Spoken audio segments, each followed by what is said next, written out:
There she is. I also started an Instagram live, so I was over on my side waiting for you.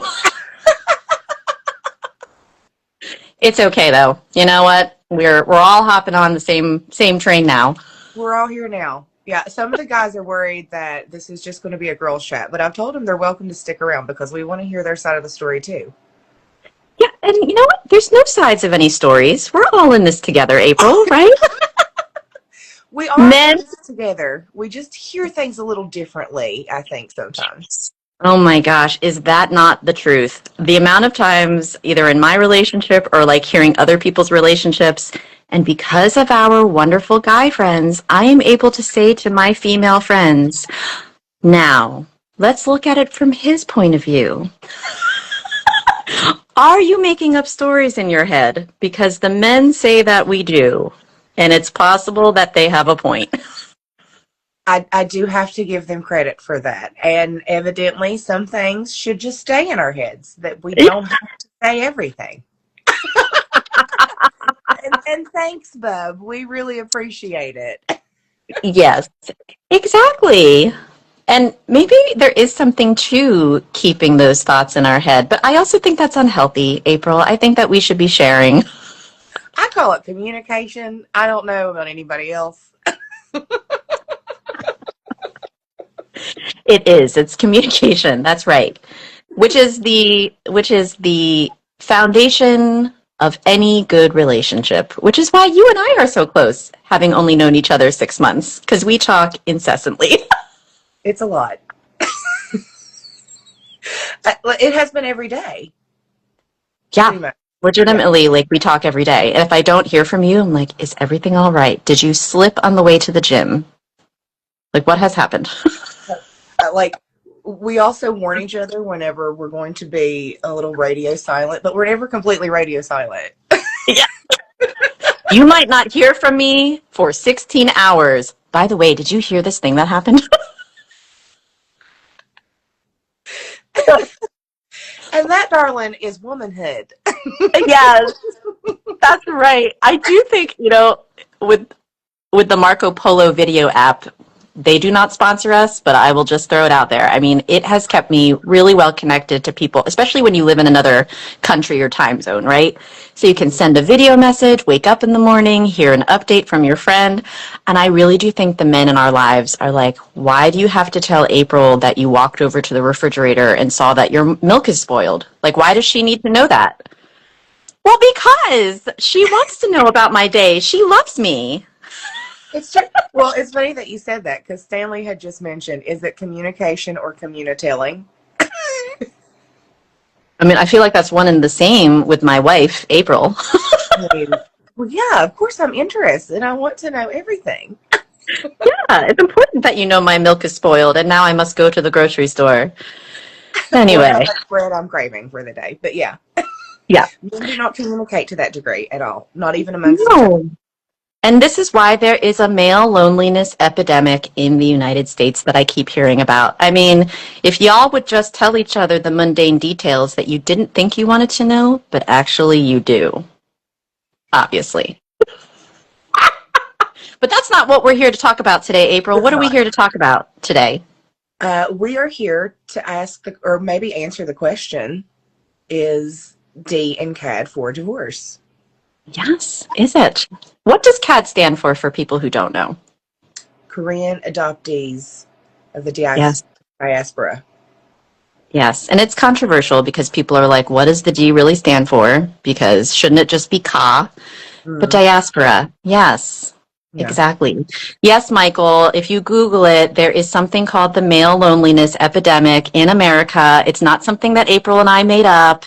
There are Time articles about it, like all kinds of stuff. And it's because y'all don't talk to each other about your spoiled milk. So I don't know what to tell you. But there is, I was just talking to a male KAD friend of ours prior to this call. And one of the things that in his talking about, well, I don't know if this is normal, but this and this, and here's what I've been going through, and I just don't know if anyone else has been experiencing it.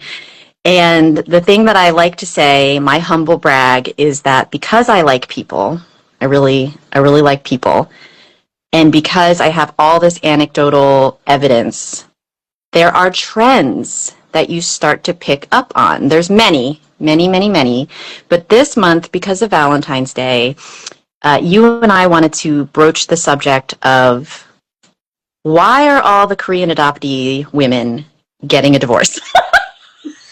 Not all of them. I have a lot of non-Korean adoptee friends also going through separations. This is a stereotype, right? It's like having the convertible middle-age, midlife crisis, all the things. So this is not like new. But as one example, I went on a motherland tour in 2022. There are 8 of us in a chat. This is just random, like 8 of us in a chat. And all but one have either been divorced or got a divorce since that tour. So there's just like one happily married person. That's just one example of like a group that I am in. And there's something going on, April. And of course, like the more you put yourself out there and share your story, like you dip a toe in, like, oh, does anyone else have this experience? And then the floodgates open. Sure, people Yeah, gravitate. and everybody's like, oh, Mayor Jenna, I have also been thinking that I am unhappy in my marriage, but it's a taboo thing to say out loud. Well, because you've gone through it. So people are like, what can you tell me? I've actually had someone ask me, so how did you get through your divorce and what did you do? But there's not like a how-to manual, and everybody's situation is different. Yes. It's definitely going to be massively expensive, so prepare yourself for that. Well, yes, there's a few things that are common. Money is one of them. It's helpful if you don't have any to begin with, because then there's nothing to argue about. That is true. We did not have a lot to argue about in my divorce. No children, no money, no assets. It was just, don't completely fuck me over, and I will let you out of this divorce without paying me alimony. Yeah, liberation works both ways, people. Because, like, on a serious note, I've had to say to several friends, and I've had, partners even of my friends, don't you think you deserve to be with someone who really wants to be with you? Like, liberation works both ways, It's just one of those things. But let's rewind. April, how did we get here? What are you seeing in the community? Like, how do we go from going along in our lives, picket fence, 2.5 kids, and then suddenly we're questioning everything, including our relationships? Like, how do we get here? I think it could be a lot of things, especially when you factor in generational, cultural things, for sure.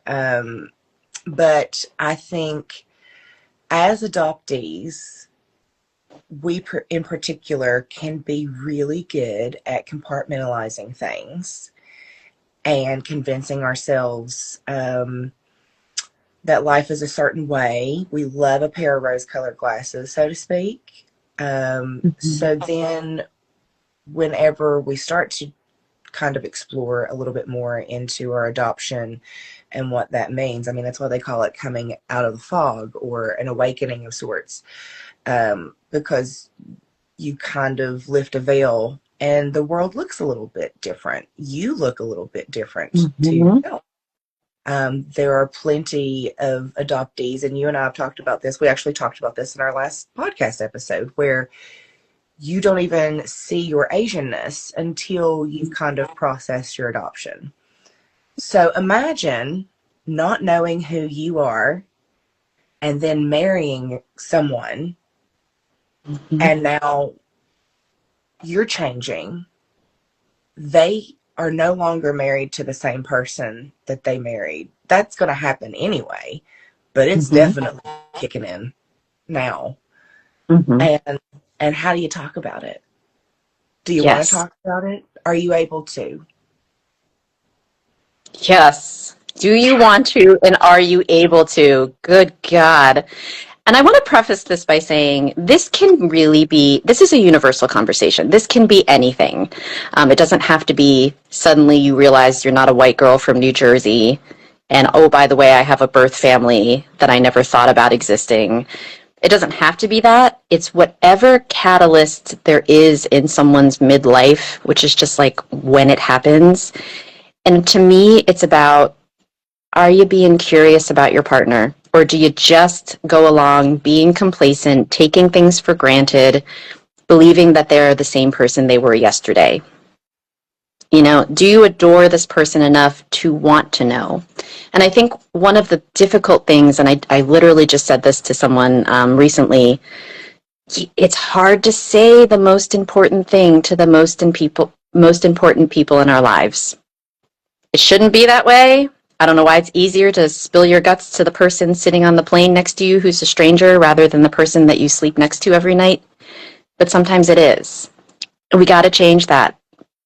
This is not, Michael, this is not a pro-divorce talk. This is, are you seeing the signs that you are not including your partner or that they are not being curious in an appropriate way about you? That's what, to me, this is really about. What do you think?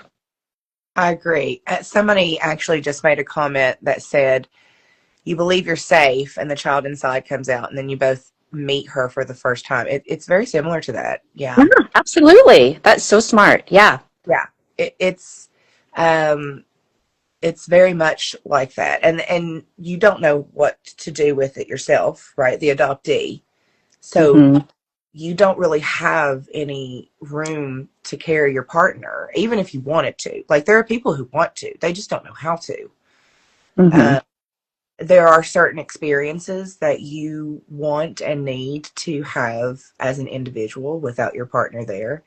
But I think that also creates some vulnerability or need for vulnerability from your partner, the spouse of the adoptee, um, because now you're really testing your trust uh, Mm-hmm.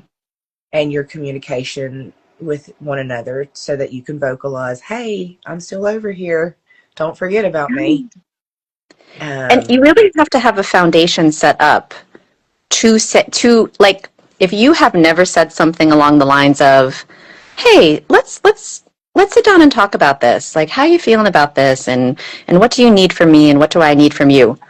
If you have never said something like that to your partner, like if it's just all I'm sitting on my phone and watching TV every night, and because we're so, I mean, this is not a blame thing. This is we're tired from work.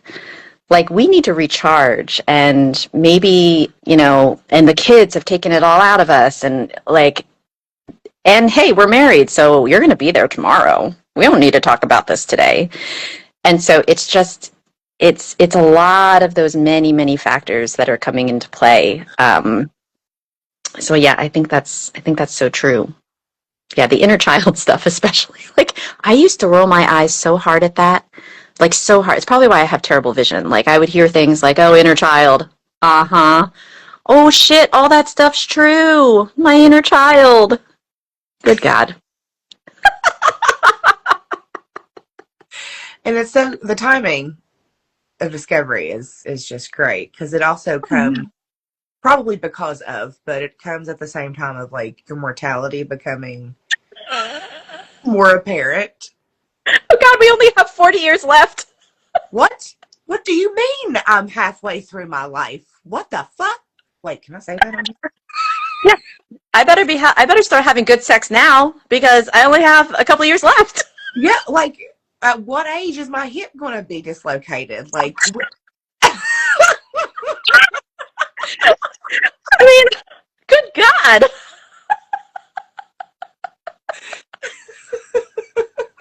I mean, it's so true. It's so true. I mean, this is the content people are here for. yes. At what age can you no longer physically? No, seriously, I was talking actually with one of our friends one time when we were talking about like dating older. And I was like, here's the thing. You don't think about how his hips might give out way through. You're just thinking about, oh, he's really cute and he's nice to me. You know, think about that. I date older, so like, and then you realize that is a real thing sometimes. That's okay. We don't judge. Everyone, there's many ways. What's the Well, I want to say there's many ways to skin a cat, but that doesn't seem quite appropriate, but you know what I'm saying. There's a better analogy out there somewhere. Somewhere there's a better analogy. You know. I love you too, Kiki. Yeah. We don't mean to go off the rails here, but I think the serious point of this is that life is short and it's real hard when you are with someone who is a good person. And it's, I mean, it takes two to make a bad marriage, but I know that I take full responsibility in the things that were my issue because I thought I knew it all. You think you know it all until you sign up to go on a free vacation to your motherland thinking it'll just be a good time. I'm going to go over there. I'm going to eat some gimbap. I'm going to see some palaces. It's going to be great. I'm going to get a break from my kids. Oh shit, I have a birth family. I'm not a white girl from New Jersey. And then you come back and your whole family and an entire town, in my specific example, expect you to go back to just being who you were before. Okay, this is nice. This has been a nice phase. Now can we get back to the regularly scheduled programming where you're making my dinner every night and doing the dishes and doing all the things, and like you can just go back to being the strong, independent woman that you claimed to be when we got married. And I think that there is something about when do I want my life to begin? And as you started off the conversation 20 minutes ago so eloquently saying, we have gone along on a path. A lot of us got in the boat on the river and we followed the current. And is there a time to exit because life is really short? And here's the problem, April, and I am going to talk about women specifically. I'm sorry, we are women, so we're going to talk about women. There is something about, I will say all people, but I mean women, where if we start to look out for ourselves, it's called selfish in a way that just doesn't happen sometimes. There's a lot of guilt. There's a lot of guilt in, what do you mean? Like, the analogy I have is that, like, when you become a mom, you're going to get guilted no matter what. Oh, you're going to work? What about the kids? Oh, you're staying home? What about your independence? Like, there's kind of like nothing we can do without getting judgment from somewhere in a way that just doesn't happen on the other side. I'm sorry. It just is how it is. And so you're also up against... Sorry, but we judge each other too, which is terrible. Like, I will never... 100%. The worst judgment comes from each other. What? 100%. Yes. Yeah. Sorry. Continue. No, it's true. And I think that's a great caveat. Like, that's it true of every culture. Like, oh, I had to go through this as a young woman. I had to get all of the things and all the cultural hazing. So therefore you must too. I mean, yeah, 100%. Thank you for interrupting me with that. And so it feels a little extra when we have to dip a toe into, actually, I'm going to need you to do a little bit of extra right now because I need to just sit and be with my people or sit on a podcast or just sit and stare out a window because I have no fucking idea who I am anymore.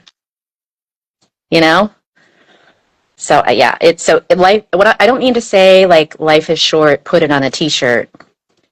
But really, if the catalyst for, because we're talking about relationships, is if whatever catalyst is to analyze where you're at with your partner, and now it's tricky because we got kids and we got jobs and we got 401ks and who's going to get the Subaru Outback? I mean, it's hard. And I think for me, there's a few hills I'm going to die on. And one of them is, it is hard to say the ugly thing out loud to yourself, to other people. And so April and I are doing it for you.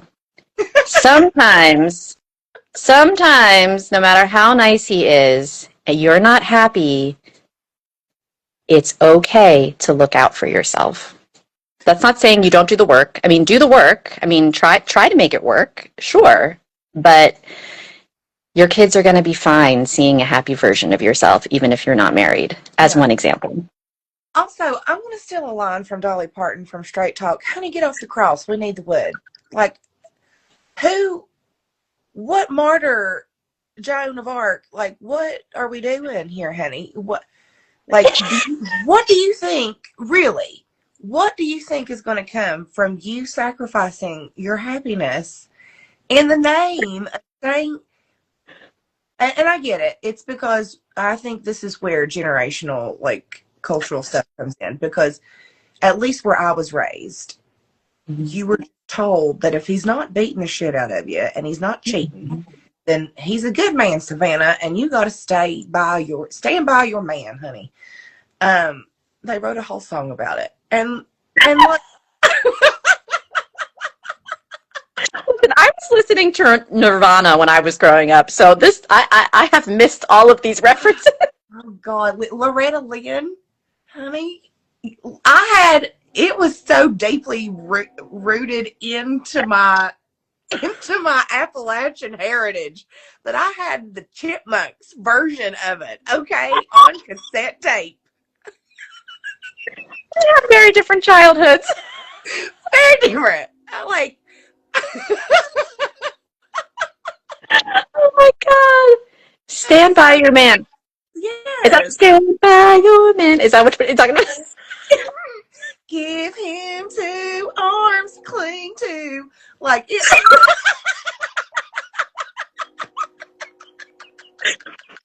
Girl, that is a generational song. I mean, Oh, listen. God.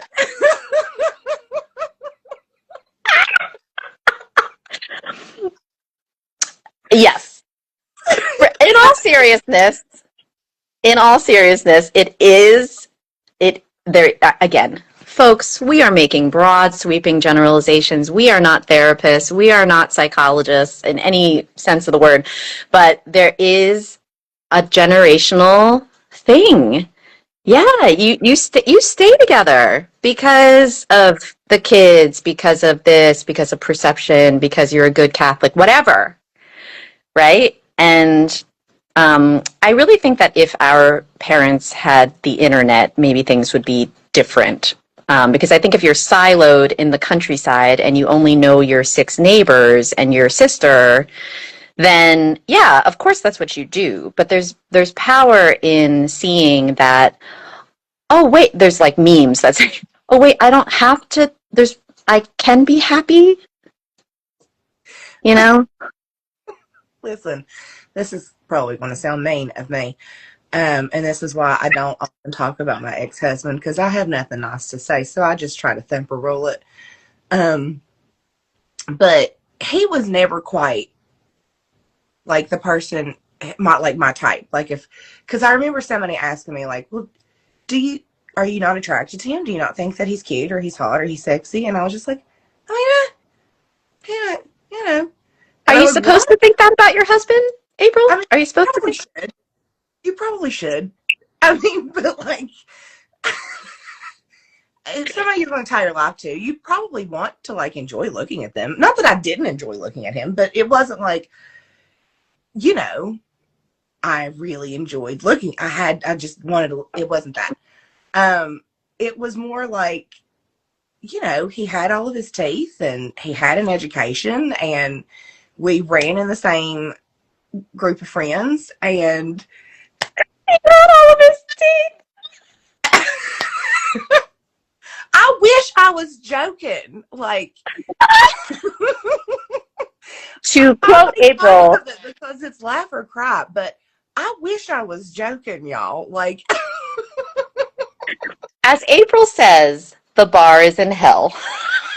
in hell, you know, and I will say he was really good to me the first year, but then after we got engaged, he said he didn't have to try anymore, so he didn't. Complacency. Okay, I do want to piggyback off of what you're saying, which is a very real thing. You grow up in Appalachia, as an example, or central Pennsylvania or Bucks County, Pennsylvania, in the woods. It's one of my deep hurts, having grown up in the country. Like this. I had to grow up in the country like this. Yeah, and when I realized like, what? There are places where you don't have to drive 20 minutes to go to the grocery store? What? Anyway. Huh. And then you enter the Korean adoptee community or move to a city or the suburb, whatever. And you discover that you're not a white girl from New Jersey. And then you start discovering that there are all of these cute Asian men out there who go through the same thing as you, who are also coming into consciousness about their identity. And oh my God, they're vulnerable and they're funny and they're sexy. And the amount of Korean men, Korean adoptee men I've had to tell, you know that you're attractive, right? Because, they grew up in the 80s and the 90s where, Asian men were not attractive. We all have our cross to bear. But that is another thing that I think is icky for partners of Korean adoptees. Like, what do you mean you suddenly have all of these male friends who, have sexy tattoos and are mysterious? Yes. And for the record, y'all, like, this is not us being biased or partial, but there are not a lot of ugly people in the CAD community. I'm just being honest. Like, if I were a man and my wife was hanging out with, hell, if I was a woman and my husband was hanging out with everybody, we'd be having problems, probably. Like, if we were not secure in our marriage, which is the whole point of all this, right? Yes, Like, the whole point, yes. we're not saying that because you are adopted, you are going to automatically get divorced. What we are saying is that it is going to probably test your marriage in a lot of ways that it has not been tested before, which could put you in the position to maybe get divorced if you're not careful. Yes, we're talking about this being the catalyst for conversations. That's all this is. Like, if you're noticing any trends, just don't be complacent about it. But yes, back to the sexy men in our community. Yes. Would you guys pay for a calendar? Just side note. We have to do this calendar.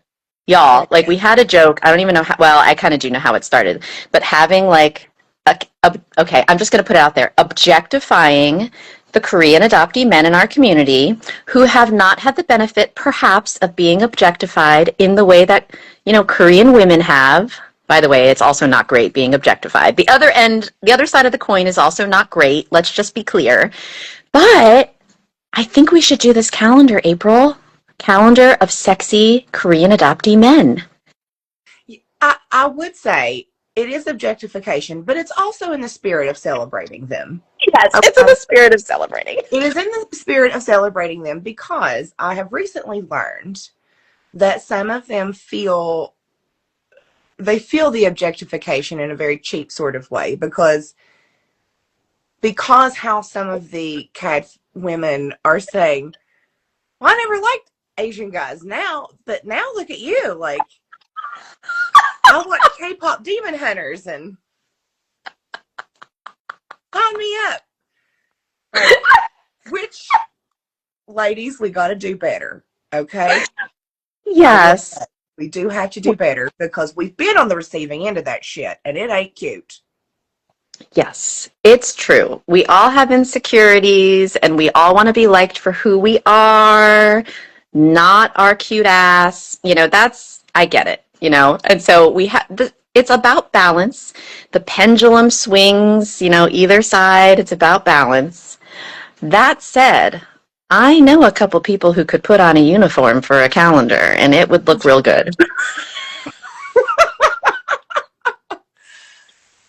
I would definitely make that calendar. Yeah. And if it would happen to be a good fundraiser to get our friend April over to Korea so that she too can experience the motherland or fund our podcast, our podcast subscription, Only CAD's Pod. Listen, I just think win-win for everybody. Yeah, I wouldn't hate it. Win-win for everybody. As we're chit-chatting, if people have questions, it doesn't have to be, I guess, about the topic of the day. It can be about anything. Both of us are somewhat an open book. But yeah, this is a serious topic that we are like joking about on the side. But I do think it's important to think about all of the different factors related to relationships in general, but also being a Korean adoptee. It's just one piece of the puzzle, but it's a pretty big piece. It's a pretty big piece to be middle-aged and thrown into all of this. Mm-hmm. So put your questions in the comment section if you have any. Well, and there's also discovering yourself and not Mm-hmm. realizing that you might like things differently, or I don't know. There's just things that you might discover about yourself that you didn't realize was a thing. And now you're married with kids and or married, and what do you do? Is this Are you enough? talking about kinks? What are we talking about here? Oh God, well that too, I guess. Oh, But okay. but also like, being into Asian men, or who you are as an adoptee, like how you see yourself and identify. Because for me, it would, if I had still been married, it would have the racial identity stuff, Mm. like, which that was already kind of an issue for my Mm-hmm. marriage. We did not see eye to eye on a lot of things. He wasn't, I don't know, it's a interesting type of racism that comes from a lot of good people from West Virginia. Mm-hmm. Um, and that's a whole ass conversation for another show. But it did cause some friction. So I Mm-hmm. think, like, as I got more into my culture and like hanging out with more people who were Asian, that would have become a bigger problem. Mm-hmm. So I did not choose to date. What, like, my first boyfriend was half Mexican. I just didn't have a lot of options growing up. And then the few Asian men I did come across weren't necessarily into me because my body type is not the typical Asian body type. Um, so I just kind of went where, like, I was wanted, so to speak. Yeah, so the question is talking to young Asian kids who grew up in white families who only want to date white men or women. I think, like so much, it's just a personal opinion. There are things we can say to young people who I worked with for a long time, college age, or our kids. And unfortunately, they just have to learn it for themselves in order for anything to stick. Like, we want so badly as more evolved, not fully, but more evolved humans to pass along the wisdom. But you got to get there on your own. So I think for young people, it's exposure, which I just get a thrill every time my kids, and we live in Korea, but as an example, and not everyone's going to have this experience, but my daughter is, she's had two boyfriends. She's grade 1. She broke up with Sean. She decided she wanted to break up with Sean, and now she's with Dylan, and Dylan treats her very kindly. But sometimes he's not kind to her, so she's thinking about breaking up with him too. But listen, these are Korean boys that that's just normal for her. Mm. They're on stage with Korean kids at their assemblies, and my heart just melts. They have no clue. If I tried to tell them, Mama didn't have this experience, they'd just look at me like, okay, I don't know what you're talking about. So I know that not all of y'all can move to Korea, but just taking folks to cultural events, watching movies, there's so much exposure. Representation really does matter. That's another T-shirt saying, but honestly, I think if that's the most you can do because you also live in rural Pennsylvania, great. Like, turn on that K-drama. There's YouTube cartoons with Korean kids. There's all kinds of, like, there's just more diversity now. And so I think it's exposing folks so that they see it. But you don't even have to try that hard these days the way that we had to in the 90s. So I think that's great.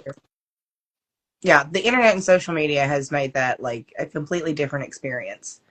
But yeah, I don't, because that wasn't really a challenge for me. That would be hard for me to speak on that to a younger kid. And like you said, they kind of have to figure it out for themselves too. I think they do. Angel says about boundaries and speaking up finally about your wants is difficult for not only do marriages fall apart, but friendships. Yeah, Angel, like April and I have talked about this a lot. your friendships. April, what do you think? I think just like with romantic relationships, you have to be comfortable with saying the hard stuff.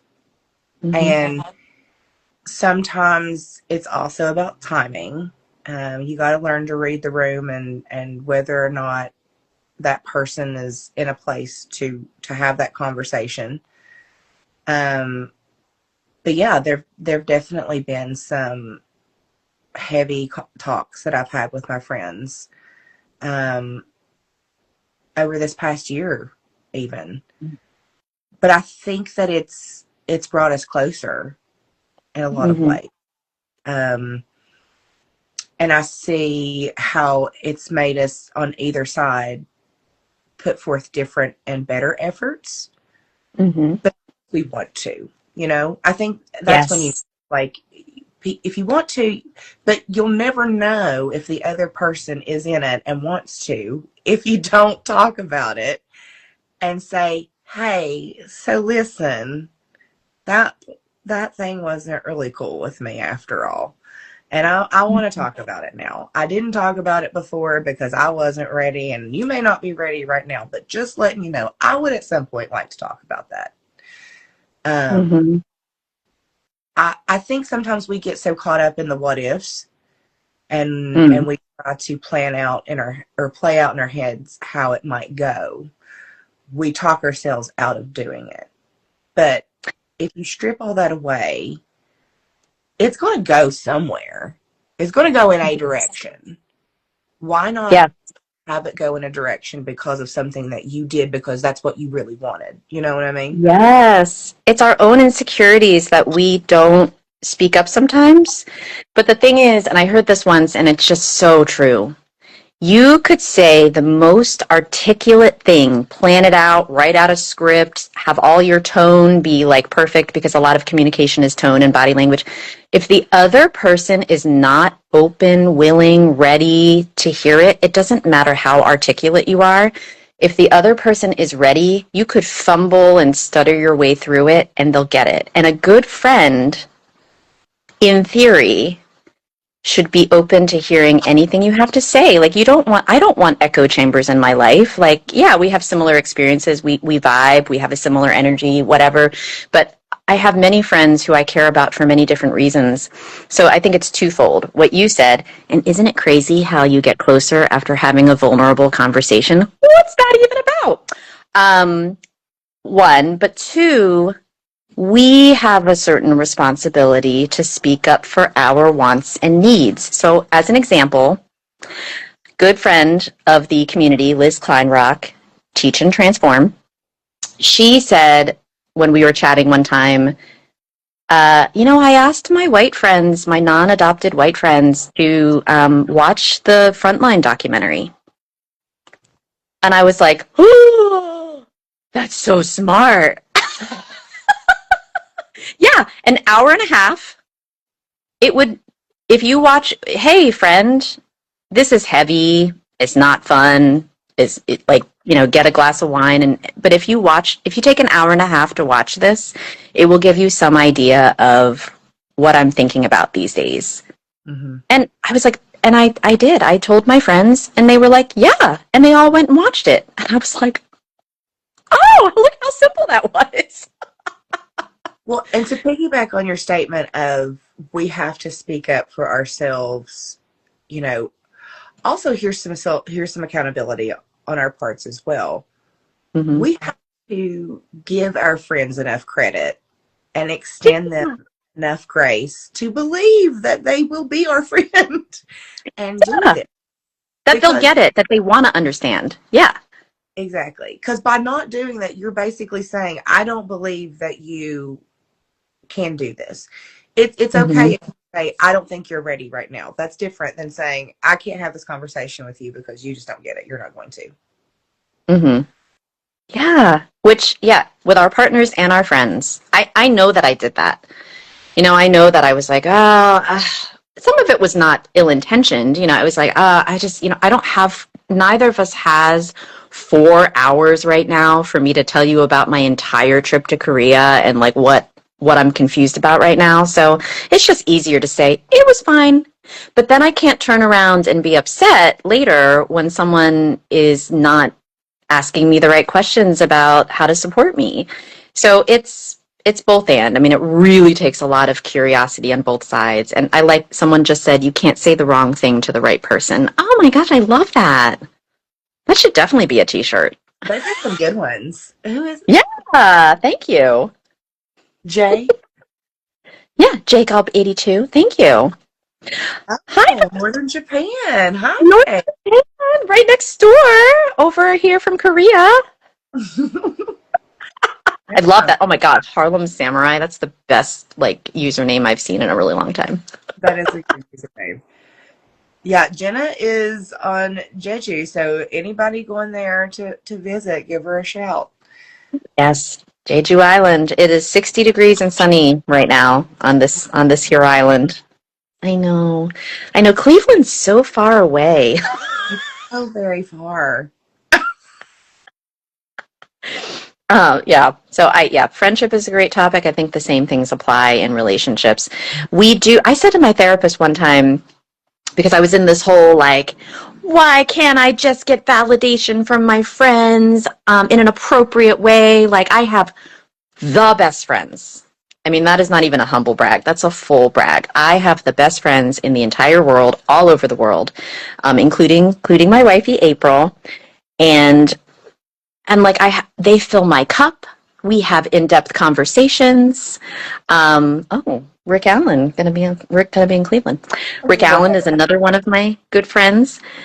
So why can't that be enough? Why do I need a relationship? Like why do I feel like I, want to be partnered?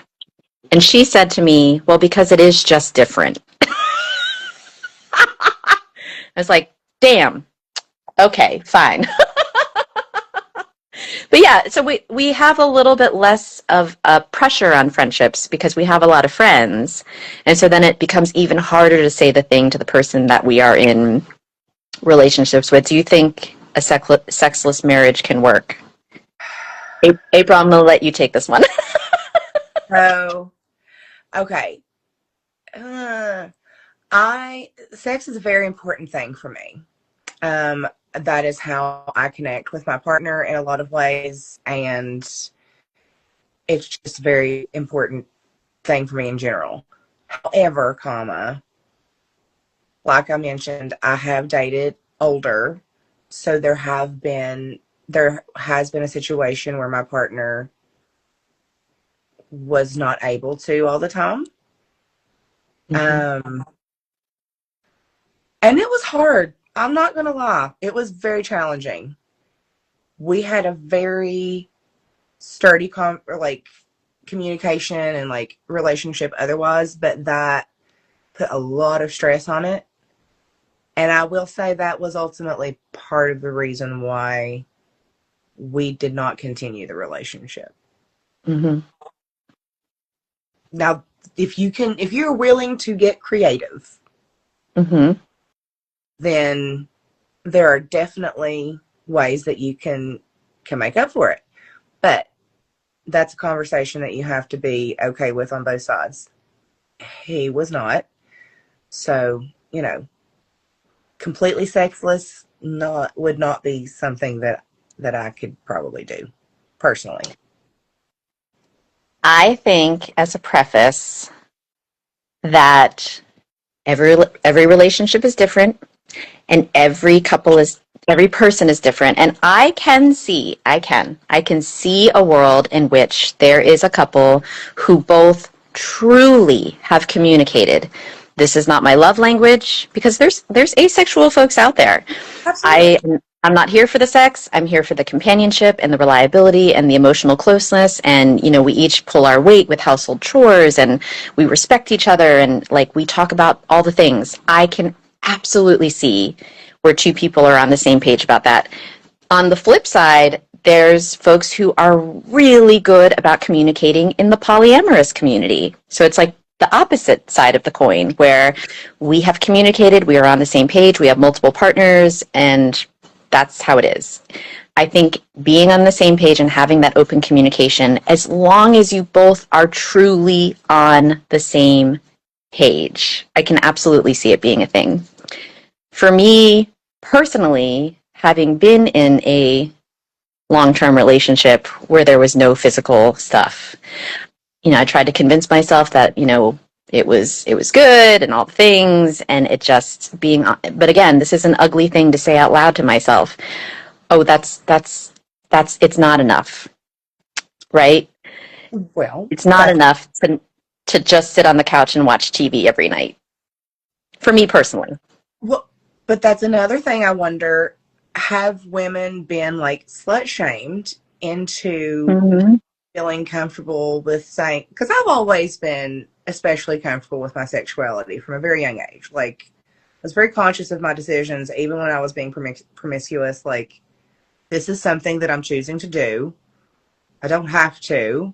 It's not something that my friends would probably choose to do, but damn it, I'm going to have a good time today. So, like, it was what it was. To this day, do not regret those choices because she still Mm. has time. But Mm-hmm. that's not necessarily, everybody's style.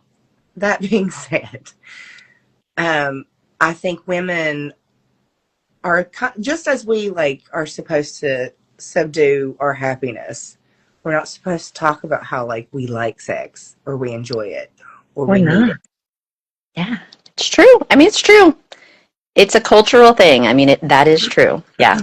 Mm-hmm, mm-hmm. Yeah, and I know that for me, without getting too much in the weeds, having felt guilt and shame and making a lot of, not so bright choices as a young person because I was looking for validation in all the wrong places, I do think that transferred over to my relationship where it's like, well, sex equals drama and Mm-hmm. sex equals bad. So sitting on the couch and like, going to microbreweries, that feels like the recipe for a good, solid, long-term relationship. And I swear to God, April, this is going to sound really convenient. But I swear, when I was like 24, I thought, God, when I'm 40 and fucking old, I'm not going to want to be doing anything but sit on the couch anyway. So I am just laying the foundation for future Jenna. Like, great. Like, now there's all of this. I just listened to a Modern Love episode on this, like, being 45 or 50 and having great sex for the first time. And it's like, y'all, women are in their prime now. Oh, yeah. Ladies, don't let the man fool you. There's absolutely nothing wrong with you, girl. Like, Yeah. I mean, yeah. So there's something about April. I'm just gonna say, maybe you want to switch around and instead of dating older, maybe you want to go the opposite direction. Like, truly, as a 40-something-year-old, you could be dating a 25-year-old, you could be dating a 55-year-old, you could be a grandmother, you could be having a first kid. Like, 40 is a crazy time. it is. It is. And, I did step my toe in a younger pool. I can't get, and I think it's because I'm so used to dating older, maybe. It just feels strange. He was only 6 years younger than me, but there were moments where I was just very aware, and I don't know why. Like, get over it. Like, why? Um, Mhm. I, We should I've, I've unpack. been I've had age gaps that could drive with men who were older than me. Like, I need to get over a 6 year age gap with the man who's younger than me. But, like, yeah. I will say, Oh, what do you want to say? Tell me. Tell me. the younger models are.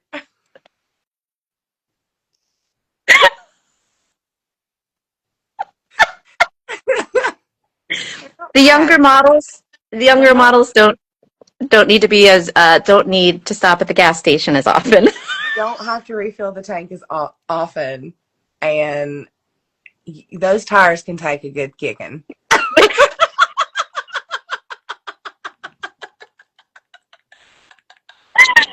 Yes, let's put it that way. But I believe you are correct.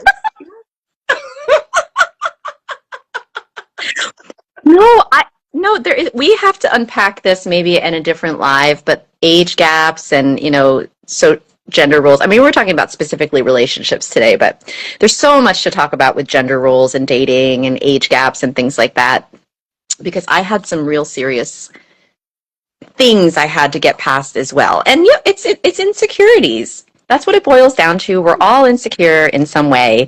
And like, how can this younger hot guy be into me? He's probably not. He probably feels sorry for me. Like, I got kids, whatever. I'm almost 40, right? Like, I'm going to be Right. 40. You know that, right? Like, okay, I know. you don't care. Okay. You were born in the 1990s? Like 90? Okay, all right. Yeah, okay. Did you even watch Full House when you were like you? Do you know what a CD is? Do you know? Oh, no. Do you know what a floppy disk is? Oh my God, I literally had that conversation with my partner the other day. And he said to me, he's like, oh, actually, he said to me, oh, you came of age during the floppy disk generation. I was like, how dare you? But yes. Yes. The floppy disk generation. Floppy disk generation. And I said to him one time, I was like, did you even play Oregon Trail? And he's like, yeah, but I was on version like 4. Gee. There's where his version was way faster than what we had to play. Oh, I'm sure. I'm sure he could buy 4 axles in his Oregon Trail. We could only buy 2. These young kids, Oh, a typewriter. Oh, God, Angel, I had a typewriter, too. Was it electric, right? Was it at least electric? I think it was. Mine was electric, yes. Yes. Good. Yeah, we a 7-year age gap is legitimate. And the other thing is so I had an older brother. So my brother, biological to my parents, great older brother. I love him. He's 8 years older. So I was coming of age even in the I identify a lot with Gen X. I'm an older millennial anyway.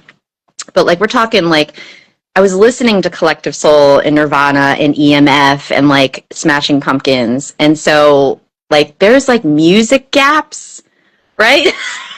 that happen. Oh, when you're dating someone younger. I'm like, yeah. What do you mean that you didn't listen to Tonight by Smashing Pumpkins? That's my jam. What? But we both have boomer parents. So Meatloaf, Three Dog Night, some of these other, okay, we overlap because of our boomer parents. Yeah. Oh, and the dancing. No, people don't dance anymore. Evidently, the younger generation, they go to the club and they just stand there. They just stand there. That's what I've heard. I haven't been to a club in a minute, but honey, I have literally danced with a ficus on the dance floor. Because for whatever reason, the club had a decorative tree in the corner. Everybody, you have heard it here first. The bar is in hell so bad that April has danced with a ficus. And I feel like that's a good place to end, April. I don't think that we can top that for this Instagram Live.